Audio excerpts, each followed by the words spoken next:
Hey guys, this is Jason. In this video, I am going to teach you how to use Scarbee Funk Guitarist combined with Guitar Rig to get some amazing sounding guitar parts for your song.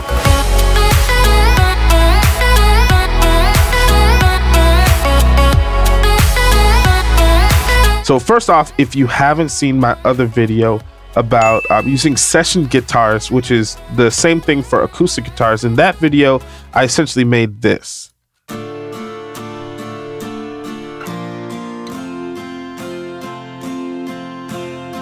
Yeah. So this is a song I'm working on called Kingdom Come by Covenant Worship. I'm making a stem for it.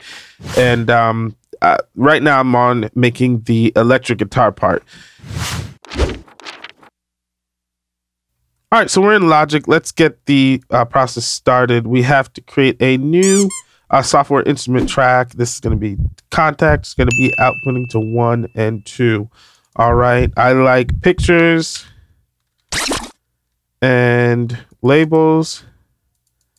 So I'm going to quickly assign a picture. All right, let's jump into contact. Or before I do that, actually, let me explain how this is going to work. So you see contact is open. Let me come over here and load Guitar Rig. So this is how it works. Essentially, you see this over here. Contact is going to produce the sound, and then Guitar Rig is loaded as an effect. It's going to affect the sound. So I can have a Scarbee output a bass electric guitar sound and then add distortion, reverb, whatever I want to using Guitar Rig, because Guitar Rig is like a pedal board. It's your software version of a pedal board. So on that note, let me turn off Guitar Rig for now and let us jump into Scarbee Funk Guitarist as soon as I can find it out this list. Here it is. All right, so first off the bat, there are 5 important things I want you to see.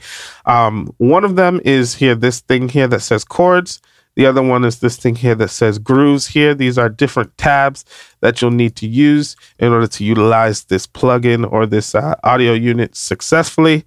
The other one is when you use chords or grooves, there is this map over here of keys, and they use those to trigger. Same thing for grooves.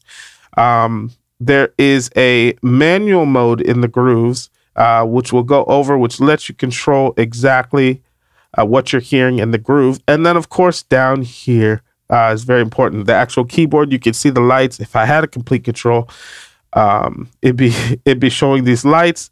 You can see these green ones here, these blue ones, and the red and the yellow. So the yellow is for selecting which chord you're using. The red is a stop. It stops the trigger. Green is all these C's, C3, C4, C5 is the actual groove. And all of these blue ones in the middle are fills. All right, so this is the first step in doing this and getting everything ready to play is to go through the song, get the chords, get the grooves you need, and then input it into Scarbee. So I'm going to do that off camera, but I just want to say pro tip. I highly suggest you plan this out before you start on this, because if you're going through the song and then getting the chords without first setting them, it just takes you a whole lot longer. So definitely get all the chords you need, all the patterns you need first, and program it into Scarbee Funk Guitarist before you actually do the painting with the triggering in Logic. All right, so this is how I do chords. I know which chords I want. I'm in the key of F, of course. I need a 6, a 4, a 1, a suspended, and yeah, all that jazz. So I'm going to set this up using the chord search feature here. So to get here, of course, I'm on the chords tab, and they have presets for different chords, but I just go map, and then I'm going to just dial in what I want and then listen to it and select what I want. So I know I need a C chord. So I'm hitting C and I'm going to listen to them. I want a medium sounding chord.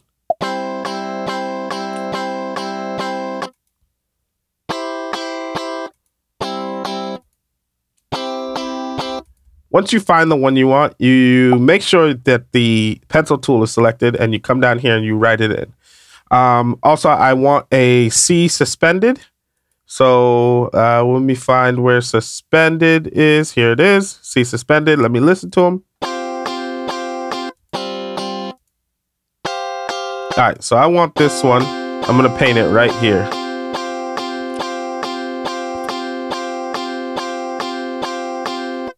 All right, and I want the next chord is a D minor. Minor. So let's listen to these.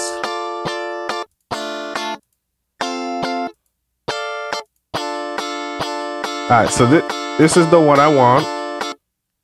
So I'm going to pencil that in.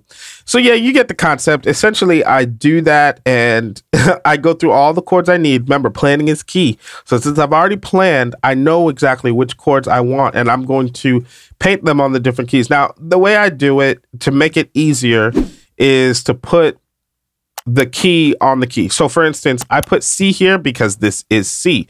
I put D minor here because this is D minor. When I do F, I'll put it on the actual F key.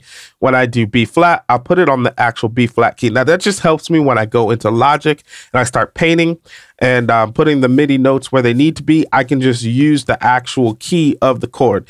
I put C suspended on here because it's close to C and I don't need C sharp. So that's how you set it up. You got it. You understand it. This is what I ended up with. This is the final product. So I have C, the C is suspended, D minor on that. F, I need F major 9 and I put it on there. Suspended, I put on G. I skipped the A flat because I didn't need it. I needed B add 9 here and B flat. I just put on the A because I can't put anything on this B because of the fact that it's actually the stop key that stops the whole system. So yeah, that's what I ended up with. All right, so I've got some chords. Now I'm going to move on to the groove. I am going to place this groove on C3. Remember, I don't know if I showed it, but I emptied everything out. So this is new. So over here, there is the groove information, and there's this edit button. Clicking this edit button lets you get into the, what I call manual mode, at least. It lets you edit what everything is doing. Unlike session guitars, you can actually manually tell it what to do. So for this one, I need a whole note. Down here, there's 3 things to be cognizant of. Here's the edit button. This lets you add, or the pencil tool. Erase lets you erase, and whichever stroke you want, up or down, is right here. Volume, length, timing, all stuff you know. So I'm going to click edit button, and I want a long quarter note or whole note. All right, so I'm going to press one of these chords to test it.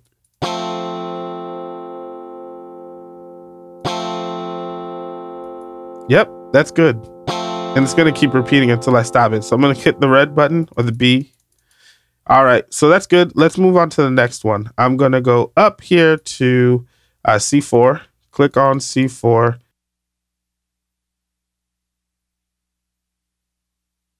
All right, so I'm going to erase this. This is the next groove. And now I need one that does the actual song thing. So that is a dotted half note, a quarter note, and a whole note. I'm going to make this 2 bars because I need a dotted half note, a quarter note, and then a whole note. So I'm going to click here on long. I'm going to come to quarter here and add a quarter note. And then I'm going to, I did it on the wrong bar set. All right, let's back out. All right, bar 1, let's do that again. Same thing, long, and then a quarter note, and then move to bar 2 and put this. All right, so that is song. I'm selecting C4.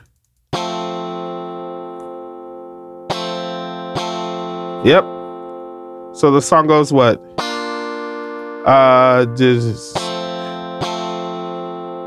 Okay, so the song goes.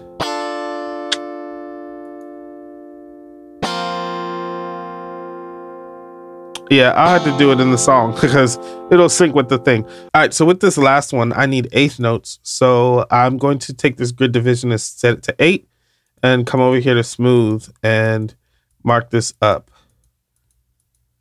All right, so let me test it. Oh, that's not how I want it to sound. So let me erase that and let's try. I don't think quarter is going to work, but nope. It's not. Slide up, slide down, hammer on, pull off. Those are all incorrect. So let me try long.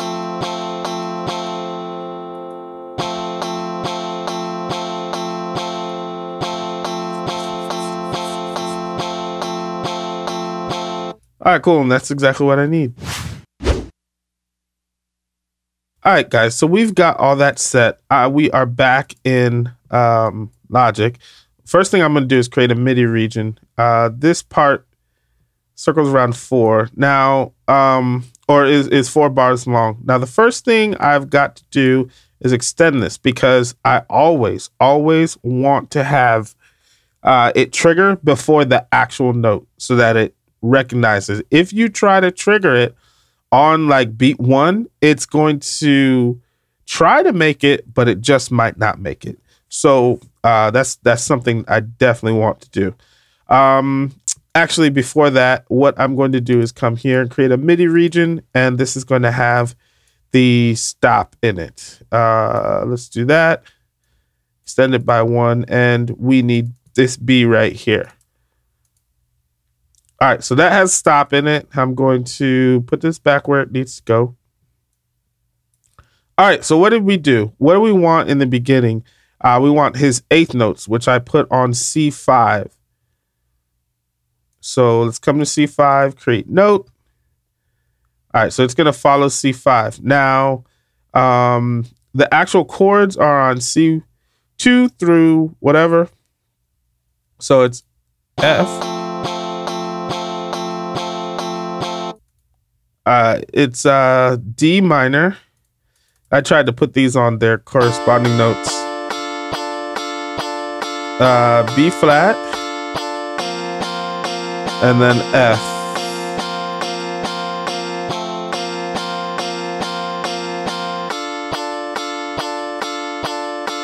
All right, let's move them to before the beat.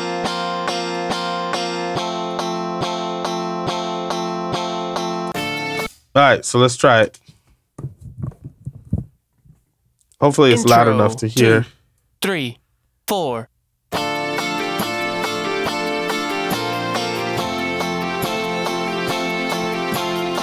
Yep, that's right. So we're gonna take that down, move it there. All right, that's that part. All right, so I'm gonna skip and do the guitar rig part so that you can see that, so that this video isn't forever like the last one. All right, so let's jump into guitar rig. Let's enable it, and I'm just gonna use a preset.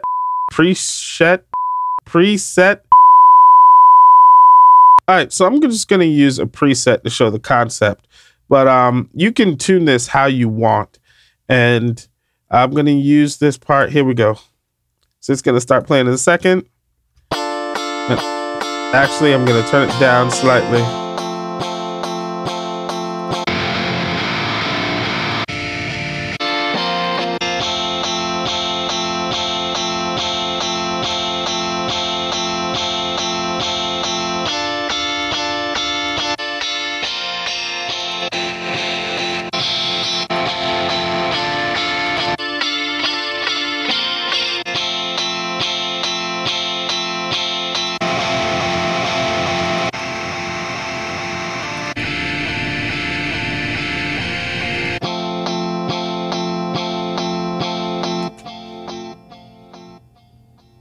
All right, guys. So yeah, you can see how, you know, with whatever setup, you can use this and tune it to whatever you want. Guitar Rig is an amazing program, and I'm not going to do a review or an in-depth look at it in this video, but I wanted to show the workflow of using the Funk Guitarist to create your groove or your rhythm guitar, and then using the guitar rig to make the sound the way you want it from the guitar. Since, you know, not all of us have pedal boards or anything along those lines to use an effects loop and make the guitar sound like we want. So that's the video, y'all. If you like this video, give it a like, give it a thumbs up, subscribe so you see more of the content when it comes out. I appreciate you guys watching. Thanks so much. See you in the next one.